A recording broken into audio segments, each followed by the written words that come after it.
जाओ.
काही दिवसात दोन्ही पालख्या तुकाराम महाराजांची आणि ज्ञानेश्वर महाराजांची पालखी पण आपल्या पंढरपूर वाघरीमध्ये सोलापूर असणार आहे. त्याच्या पण स्वागताची आम्ही आतुरतेने वाट पाहतोय.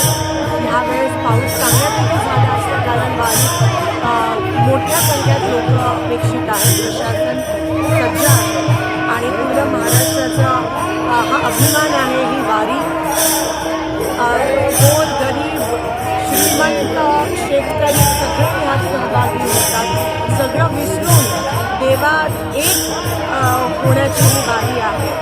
गाण्याच्या माध्यमातून सत्संगाच्या माध्यमातून कीर्तनाच्या माध्यमातून देवाकडे पोचण्यासाठी देवापर्यंत पोचण्यासाठी काही ठराविक गोष्टी लागत नाही. मनाने जो काही प्रार्थना करतो किंवा मनाने करतो तोच माणूस देवापर्यंत पोचतो. पण ते मनाने आणि हृदयापासून केलं तर आपण देवापर्यंत पोचतो. हीच खरी पांडुरंगाची मला वाटतं हीच खरी परंपरा आहे. वारीची पण ही परंपरा आहे. सगळेजण एकत्रित येतात. एक मानवतेचा सागर हा पंढरपूरपर्यंत चालत येतो आणि सोलापूरचा अभिमान आहे की आम्हाला ती वारी स्वागत करण्याचा, पालख्यांचं स्वागत करण्याचा आम्हाला योग मिळतो. आणि त्या पंढरीच्या चरणी हीच प्रार्थना करते की पाऊस पडू दे शेतकऱ्यांच्या मनातले. शेवटी ते शेतकऱ्यांचा देव आहे. मुख्यमंत्र्यांसोबत दाम्पत्य हे शेतकरी असतात, त्यांना मान मिळत असतो. महाराष्ट्राची खूप मोठी गोष्ट असते. विठ्ठलाच्या चरणी हीच प्रार्थना करते की सगळ्या शेतकऱ्यांच्या आणि महाराष्ट्राचे जे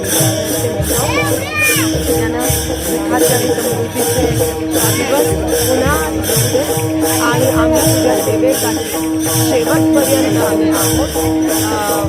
देवा तू आम्हाला ही संधी दिली त्याबद्दल अतिशय कृतज्ञतेच्या भावना आम्ही त्या ठिकाणी व्यक्त करत आहोत. आत्ताच गजानन महाराजांची पादस्पर्श राहुल गांधीजी यावेत यासाठी अजून काही कल्पना